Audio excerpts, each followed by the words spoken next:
ये कहानी है लिकाई नाम की एक लड़की की, जिसको अपने ही सौतेली पति की द्वारा खुद की बच्चे का मांस पकाकर खिला दिया जाता है।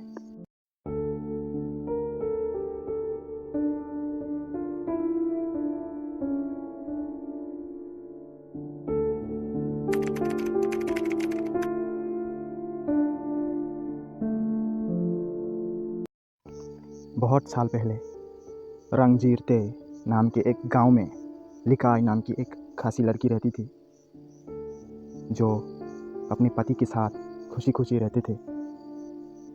उन दोनों की एक प्यारी सी बच्ची थी। उन तीनों की एक छोटी सी दुनिया, जहां वो लोग बहुत खुश रहते थे। पर ये खुशी ज़्यादा दिन नहीं टिकी, जब एक दिन काम करते समय उसकी पति पहाड़ से गिरकर मर गए और इस तरह एक खुशहाल परिवार टूटकर बिखर गया। पीछे छोड़ गई यादें और दुख। पर लिकाई ने हार नहीं मानी और अपनी बच्ची को लेकर ज़िंदगी में आगे बढ़ गई। साल बीत गए, उसकी बेटी बड़ी हो गई।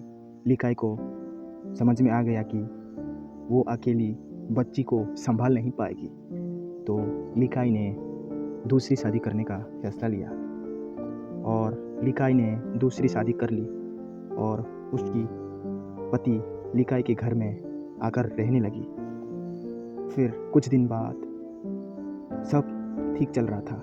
लिकाई अपनी बच्ची के साथ ज़्यादातर समय बिताने लगी। ये देखकर पति के मन में ईर्ष्या बैठ गया और पति को समझ आया कि लिकाई ने अपनी बच्ची की देखभाल करने के लिए मुझसे शादी किया है और इस तरह एक बच्ची जो ठीक से बोल भी नहीं पाती, उससे ईर्ष्या होने लगी और गुस्सा नफरत में बदल गया।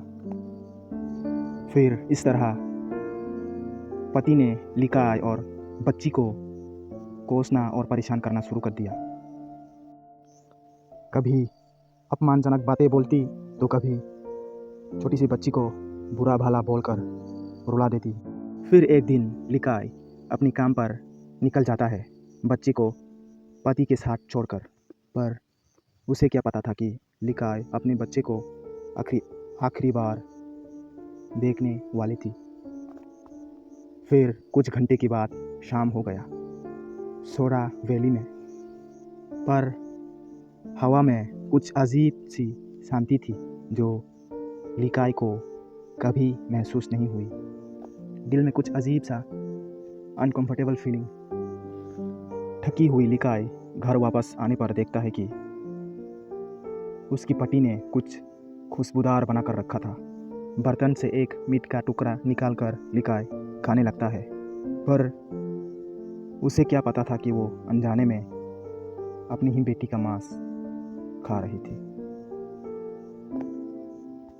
जी हाँ, आप सही समझ रहे हैं।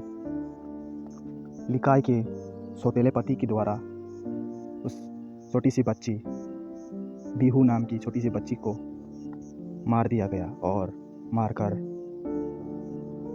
पकाकर अपनी ही बच्ची को खिला दिया गया। बहुत ही दिल दहला देने वाली घटना सामने आई। पर अब तक लिकाई को तो कुछ भी नहीं पता था। और फिर टोकरे में से बीटल नट यानी कि टामुल, जो खासी लोग ज़्यादातर खाते हैं, खाने के लिए निकालते ही देखता है कि उसमें तो कटी हुई उंगलियां थी और लिकाई ने जल्द ही पहचान लिया कि ये तो उसकी ही बच्ची की उंगलियां थी, खून से भरी हुई। फिर लिकाई ने अपना होश खो दिया और इतनी ज़ोर से चिल्लाया कि पूरी घाटी में आवाज़ गूंज उठा।